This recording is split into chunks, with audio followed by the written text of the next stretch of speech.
Beat Me, une association que vous ne connaissez peut-être pas et pourtant elle aide à remettre le pied à l'étrier à tout le monde.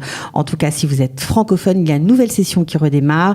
On a choisi d'écouter le témoignage de Hannah Rubinstein, docteur en sociologie, pro de la cosmétique bio équitable. On est ravis de l'accueillir, c'est parti. De la générosité, des talents et du cœur. C'est la sauce du jour sur studioqualita.com. Hannah Rubinstein, bonjour. Bonjour. Vous allez bien ? Très bien, je vous remercie. Bon, nous on est ravis de vous accueillir parce que c'est vrai qu'on vous a croisé dans les couloirs de Qualita où se déroulaient les ateliers de Beat Me, cette association qui aide depuis plus de 20 ans et dans tout le pays, des personnes qui sont un peu, on va dire, soit en rupture, soit en ballottage ou fâchées avec le monde du travail israélien. Vous étiez un groupe de francophones, c'est la première formation pour francophones qui a été mise en place, 22 séances. Comment ça s'est passé puisque aujourd'hui vous avez terminé? Ça a été une grande aventure déjà quand même. Ça a été une aventure personnelle, ça a été une aventure intérieure pour tous. On a commencé à 20. C'est vrai qu'on ne savait pas trop où on arrivait en fait. On avait rencontré notre Sylviane, Sylviane Barou qui nous a présélectionnés et puis après voilà on est arrivé avec plus ou moins d'attentes. Mais en tous les cas... C'était l'inconnu, en fait. C'était l'inconnu, oui. C'était l'inconnu. Alors, Sylviane Barou, c'est vrai, très importante dans cette chaîne, parce qu'elle a fait un travail de sélection, de suivi, et ça continue même après la formation. On la salue si elle nous écoute. Alors, vous, Hannah, vous avez quand même un parcours assez atypique. Vous êtes docteur en sociologie. Vous êtes socio-anthropologue, donc on va dire ça comme ça. Vous avez fondé une entreprise de cosmétiques bio équitable, et vous avez même créé une association. Vous aviez une marque connue en France. Oui. Vous pouvez la citer.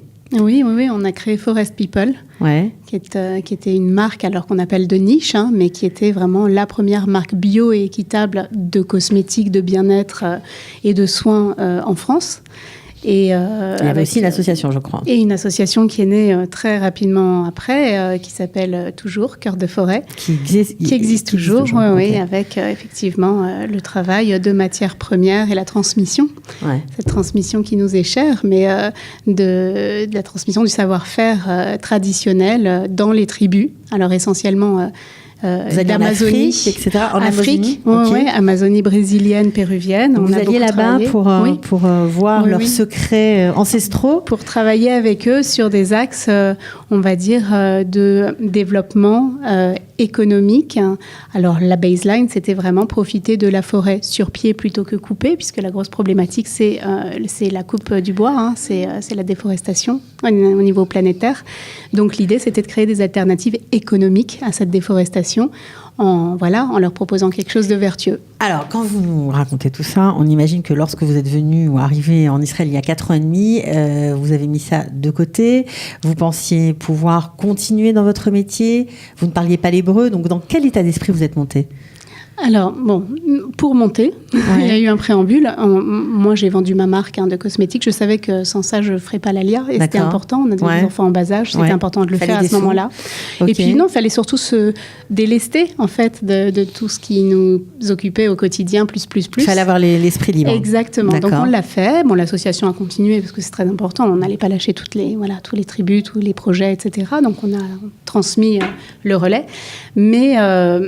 Mais voilà, on est arrivé en se disant, on a quand même un beau passé professionnel. On est arrivé, je le dis clairement, on est arrivé à 41 ans tous les deux, mon mari et moi. Donc, on s'est dit que voilà, on avait une expérience, on avait un passé universitaire aussi, et que tout irait bien. Et à vrai dire, on n'a pas fait tellement de travail en amont sur notre vie professionnelle à venir. D'accord. Ça, vous n'aviez pas trop préparé. Vous étiez très confiant. Très confiant. Ok. Qu'est-ce qui s'est passé quand vous êtes arrivé ? Alors clairement, comme tout le monde, je pense, tous les Olim traversent ça. On a mis le focus sur nos enfants, on a adapté nos enfants, on a pris soin d'eux nuit et jour pendant, on va dire, les 6-8 mois non-stop. On a fait l'Ulpan, formidable expérience. Et tout d'un coup, on s'est dit, mais maintenant, il faut gagner notre vie. Il faut travailler. Et là, ça a été plus compliqué. Ouais. Donc, vous êtes tout de suite, aussi par le hasard des rencontres, dirigé vers une société française qui vous a embauché. Oui. Donc ça a été facile, on Ça va a été, dire. oui, pour moi, ça a été très facile. Les 2 premières années, j'ai vraiment bien travaillé. Un job intéressant. C'était un job très intéressant. C'était un nouveau projet qu'on m'a confié, que je devais mener à bien. Et j'adore ça. Je suis une femme de projet, donc ça tombait vraiment bien. C'était dans ma langue facile. Et puis en anglais, et c'était pas un problème pour moi. Donc voilà. Donc, j'ai pas senti le problème arriver, en fait. Ça a duré 2 ans. Ça a duré 2 ans.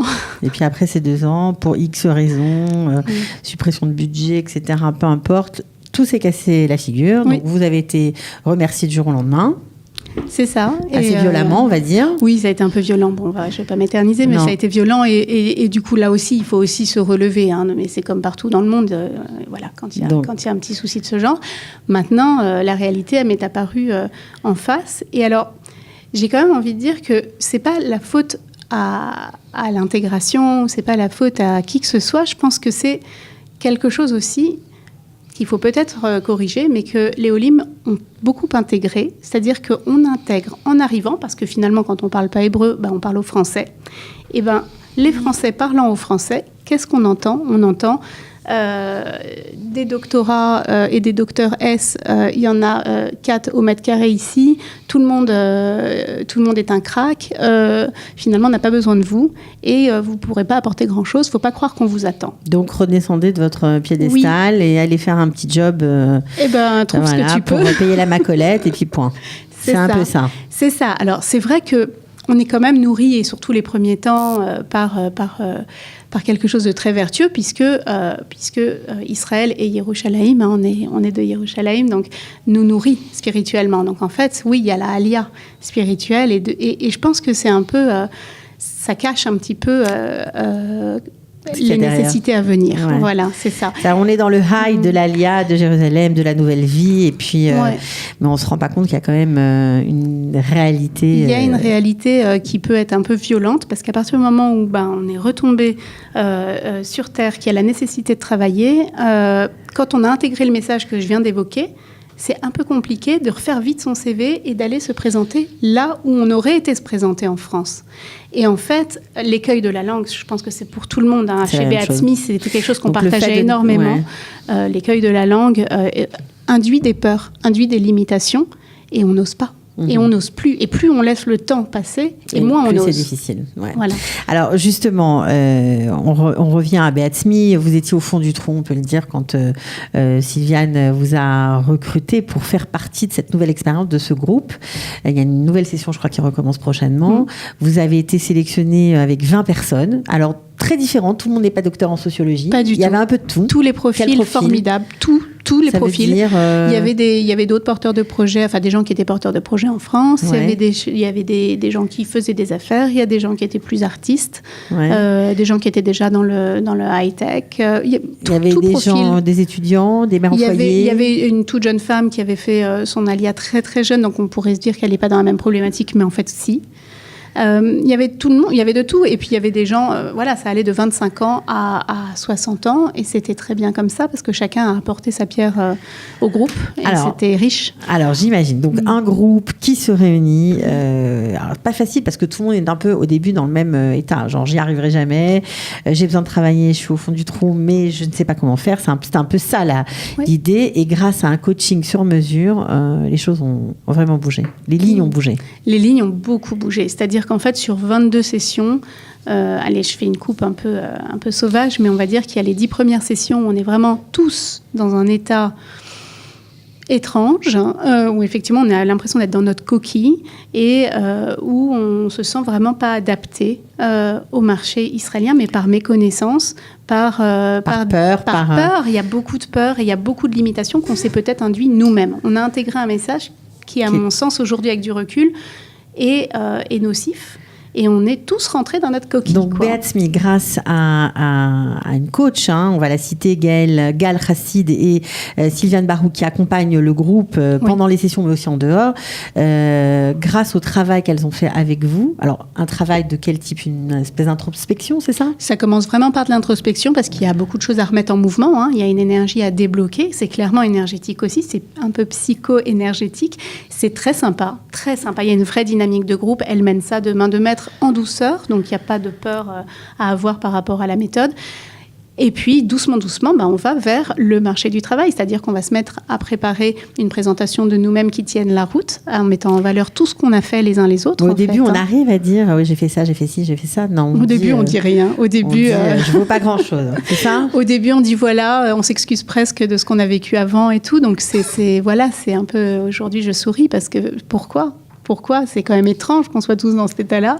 Et finalement, doucement, on voit émerger et les personnalités et les atouts formidables. Et oui, tout le monde. Et on le voit beaucoup mieux et beaucoup plus facilement dans l'autre que sur soi-même. Donc, en fait, à un moment donné, l'effet miroir, il fonctionne. C'est-à-dire, on dit, elle est formidable. Bien sûr qu'elle est formidable. Mais attends, si tu trouves qu'elle est formidable, mais tu ne te trouves pas formidable, toi. Enfin, je veux dire, ça se vaut. L'effet miroir marche. Donc, pendant quelques séances d'introspection, vous travaillez, vous faites des exercices. Oui, on bosse bien. Des exercices, peut-être des exercices à la maison parfois. Il y a des devoirs aussi. Un peu de devoirs. Ça ne nous charge pas. On a tous des vies un peu chargées déjà, mais ça ne nous charge pas. Mais oui, on y pense pendant la semaine. Il se passe des choses. Comment était le groupe ? À quel niveau ? Au niveau, je sais pas, des réactions, du jugement, du regard les uns sur les autres. Très bienveillant. Mais c'est la règle de départ. C'est-à-dire que première séance, on nous demande nos attentes, par écrit. On nous demande nos attentes. Alors, il y en a qui en ont, il y en a qui n'en ont pas du tout, qui sont arrivés là sans même y réfléchir. C'était mon cas. Donc, moi, j'avais 0 attente. Mais quelles sont effectivement nos demandes. Et je pense que ça a été très largement partagé, c'était que ce soit du non-jugement, parce qu'on s'attendait bien à devoir s'exprimer à un moment donné. Donc, vraiment être dans le non-jugement, d'être dans la bienveillance. Et voilà, quelque chose de positif qui porte. Et c'est ce qui s'est passé. Au bout de combien de séances on bouge, on se débloque, on se dit oui, c'est possible, oui, peut-être que je pourrais travailler un jour en hébreu, peut-être que j'ai quelque chose à apporter à la société israélienne? Je pense que vraiment chacun a son rythme. Chacun a son rythme. Il y a des gens de la Sadna, de l'atelier qui nous ont quittés en cours de route parce qu'elles ont trouvé du travail. Et donc je pense que si elles ne sont pas revenues, c'est que ça se passe bien pour elles et on est hyper contents dans ces cas-là. Ouais. Donc c'est vrai aussi que ça a peut-être bougé plus vite. Ouais. Où des opportunités se sont présentées, qu'elles ont su les saisir, ça veut dire aussi que ça a bougé. Et puis pour d'autres, ça arrive presque à la fin. Mais c'est très bien, le tout c'est que ça arrive. Parce qu'en fait, on a un deuxième temps dans la sadhana où tout d'un coup, on se met vraiment à travailler la présentation en hébreu. On fait des entretiens d'embauche, des simulations, une journée simulation d'embauche. Et les séances se passent aussi avec plus d'hébreu vers la fin ? Oui. On passe à l'hébreu. On passe plus. C'est pas un diktat, non, parce que mais pas ça tout se le fait monde a le même niveau. naturellement. Ça se fait assez naturellement et on comprend que c'est aussi un exercice, ça nous met aussi en confiance, parce que personnellement, j'ai toujours dit je ne parle pas hébreu, mais c'est quand même totalement ridicule de dire ça. Après 4 ans et demi, 3 ulpanim, j'étais majeure de ma promo à l'Ulpan, quand même l'État m'a offert 10 mois gratuits. A priori, je parle un peu hébreu, sauf que c'était pas dans mes espoirs, c'est-à-dire que je ne pourrais jamais vous parler en hébreu comme je vous parle ce matin en français avec aisance. Et peut-être ça, que oui. Non, pas aujourd'hui. On n'essaye pas. Aujourd'hui, mais ça va venir. Ça viendra peut-être, mais ça prendra du temps. Et c'est vrai que on se dit, si c'est pas à ce niveau-là, alors je pourrais rien exprimer de sérieux et de professionnel. Ça, vous avez dépassé ça ou pas ? Je continue à penser que je ne m'exprimerai pas très bien au niveau professionnel, mais que sans y être frotté, je ne pourrai jamais progresser. Donc maintenant, j'en suis au stade où je sais que non seulement je ne vais pas me réinventer et sortir de moi aujourd'hui un nouveau métier. Enfin, je veux dire, c'est pas ça. Vous allez aujourd'hui, je retourne à mes amours. C'est exactement. On a un potentiel, on a un actif, on a un passif et des diplômes et on y va, quoi. On a de l'expérience. C'est ça ce que vous a apporté la formation Beatsmi ? Moi, complètement. Je me suis réveillée. C'est-à-dire, je me suis complètement. Je ne sais pas ce qui s'est passé à la 15e séance. Je me suis réveillée. Il y a eu les entretiens d'embauche, des simulations. Ouais. Que en hébreu, même si on avait affaire à des francophones, je ne savais même pas qui était français. On a eu 3 entretiens en une demi-journée. Et donc, c'était intensif. On l'avait bien préparé, plus ou moins. Et là, j'ai concrètement senti le regard de mes interlocuteurs me disant, mais... Atchava, tu es valable. Voilà, quoi. C'est-à-dire, mais surtout, qu'est-ce que tu fais aujourd'hui ? Pourquoi tu n'es pas déjà là où tu dois être ? Et en fait, je suis sortie de là et ça a bougé, mais à vitesse grand V. Et je me suis dit, mais évidemment, j'ai encore du boulot. J'y suis pas, mais c'est voilà. Aujourd'hui, je sais où je vais et je sais que ça sera certainement pas en me réinventant de A à Z, alors que il y avait matière, quoi. Le fait que la coach Gal Rassid, qui s'est occupée du groupe, était israélienne, c'était un point plus pour vous ? Très important. Pourquoi ? Très important parce que c'est la première fois je pense, ne pas me tromper, en tout cas pour moi, c'est la première fois que j'avais le regard d'une professionnelle israélienne sur ma personne, ça a peu d'importance, mais sur mon CV et sur la relation qu'on a tissée. Et j'ai compris, et dans son regard en premier lieu, et ensuite parce qu'on a beaucoup discuté à la fin, qu'elle était impressionnée et qu'elle considérait que ça pouvait être un apport hyper intéressant pour le marché du travail israélien. Que chacune de vos expériences était... à valoriser. Ouais. Et que c'était que des points positifs, qu'il n'y avait pas d'ombre. Et en plus, l'hébreu lui semblait pas du tout être un obstacle insurmontable. Elle-même nous a fait une sadhana. C'était très drôle parce qu'elle nous a fait une sadhana en français. Elle est franco-israélienne, mais elle parle français. Elle parle très bien, mais je veux dire avec toutes ses erreurs. Oui, bien sûr. Et c'était super mignon, et ça nous a pas du tout empêché de penser que c'était une super coach. Donc c'était vraiment l'exemple. C'était un miroir pour vous. C'était un miroir, c'est-à-dire l'exemple de. Et si moi j'arrivais avec ce niveau, elle avait quand même un super niveau, mais si j'arrivais avec ce niveau d'hébreu dans une boîte israélienne, avec mes petites erreurs parce que je suis française et mes petites maladresses verbales. Ça ne nous empêche pas d'être professionnels, quoi. Ouais. Alors, ça a bougé des choses dans le groupe. Certains se lancent dans des projets, d'autres ont eu le courage de postuler dans des postes, d'autres se sont fait repérer par les uns et les autres. Bref, une dynamique, je crois, qui se poursuit à l'heure actuelle encore, en dehors du groupe, parce que le groupe est terminé, mais vous continuez à vous voir. Oui, alors nous, on a pris le parti de se voir une fois par mois. Alors, on n'est pas 20, on peut être 5, 6, et pas toujours les mêmes, parce qu'on a nos vies. Mais on a pris le parti de se voir. On a notre WhatsApp groupe, évidemment. Et on se donne et des tuyaux, et des annonces, et des... Voilà, on sait qui recherche quoi en plus maintenant. Donc, il y a une vraie proximité. On travaille en réseau. Donc ça, c'est vraiment sympa. On a envie d'aider l'autre parce qu'on le connaît, parce qu'on l'aime, en fait. On s'aime tous. Donc, il y a un vrai travail d'entraide et de réseau, et c'est très amical. Donc, alors, justement, alors ça, c'est génial, mais puisque vous parlez du réseau, est-ce que Beatsmi vous a aidé en termes de networking ? Énormément. Et dès qu'on a un rendez-vous, en fait, avec Sylviane Barou, c'est une vraie, son calepin est ouvert.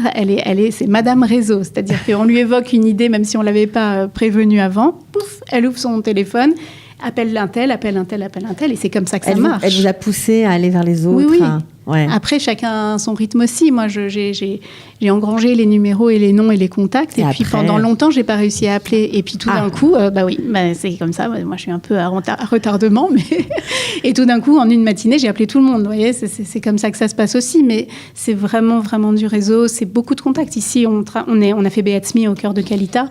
C'est beaucoup de contacts. C'est-à-dire qu'on a vraiment toute la ressource aussi humaine, et de Beatsmi et de Qualita pour vraiment réseauter. Bon, extra. Alors, je crois que vous continuez à être suivi en termes de projet. Ça se poursuit, même si c'est fini, les séances de groupe sont finies, mais vous avez encore un accompagnement personnalisé. Oui, l'accompagnement, et c'est Sylviane Barou qui l'assure, l'accompagnement se poursuit jusqu'en novembre. Donc, en fait, ça fait 1 an d'accompagnement, puisqu'on a commencé en novembre. Bon, alors, maintenant, vous nous avez raconté un peu d'où vous êtes parti, où vous êtes arrivé, quels sont vos projets ? Qu'est-ce que ça a révélé chez vous comme envie, comme désir ? Qu'est-ce que vous allez faire ? Alors, j'espère ne pas trop anticiper parce que c'est pas fait, mais ce que ça a généré chez moi, c'est cette dynamique de faire reconnaître mes diplômes d'art. Ça fait quand même 4 ans et demi que je suis là, pour aller me présenter à l'université et de Jérusalem ou de Tel Aviv, ou quelque part en Israël en tous les cas, pour pouvoir être chargée de cours et être habilitée à diriger des recherches. Dans le département sociologie ? Oui, sociologie, anthropologie, c'est... Voilà, quoi. C'est ce que vous aimeriez faire. C'est encore ce que je sais faire de mieux. Et puis après, parallèlement, parce que ça peut prendre quand même du temps, développer un projet. Bon, ça, je le fais avec mon mari. Et c'est assez marrant parce qu'en fait, il y a eu un effet ricochet. C'est-à-dire, Beatsmi a fait ricocher sur mon mari alors qu'il n'était pas dans le groupe. Oui, c'est intéressant parce que votre mari, qui était chef d'entreprise, qui vous a aidé à créer l'association sur l'environnement, aujourd'hui se retrouve pareil, chauffeur privé, parce que lui non plus, il s'est dit que c'était pas possible. Quoi. Ouais. Et finalement, grâce à vous... là, en tous les cas, je ne sais pas grâce à moi, grâce à Dieu, grâce à Beatsmi. Mais en tous les cas, il y a eu, ça a bougé l'énergie à la maison. Partout. Et on a partagé. Je n'ai pas partagé tout le temps parce qu'il y a des moments où j'avais envie de rester en moi-même. Mais j'ai partagé à des moments importants. Et je pense que oui, ça ring a bell. À un moment donné, on se dit, mais évidemment, mais pourquoi je ne fais pas ce pourquoi je suis fait et ce que je sais le mieux faire aussi. Ouais. Et donc, il est reparti sur un très beau projet et il suit un atelier le dimanche soir actuellement pour justement mener son projet à bien. Bon, extra. En tout cas, je pense que vous avez de l'énergie à revendre. Vous nous en avez passé un peu aussi ce matin. On vous souhaite Behatzlacha, bravo. Merci. Et je suis sûre que vous allez arriver sans aucun problème. À très bientôt. À très bientôt. Ciao. Merci beaucoup. Bye. De la générosité, des talents et du cœur, c'est la sauce du jour sur studioqualita.com.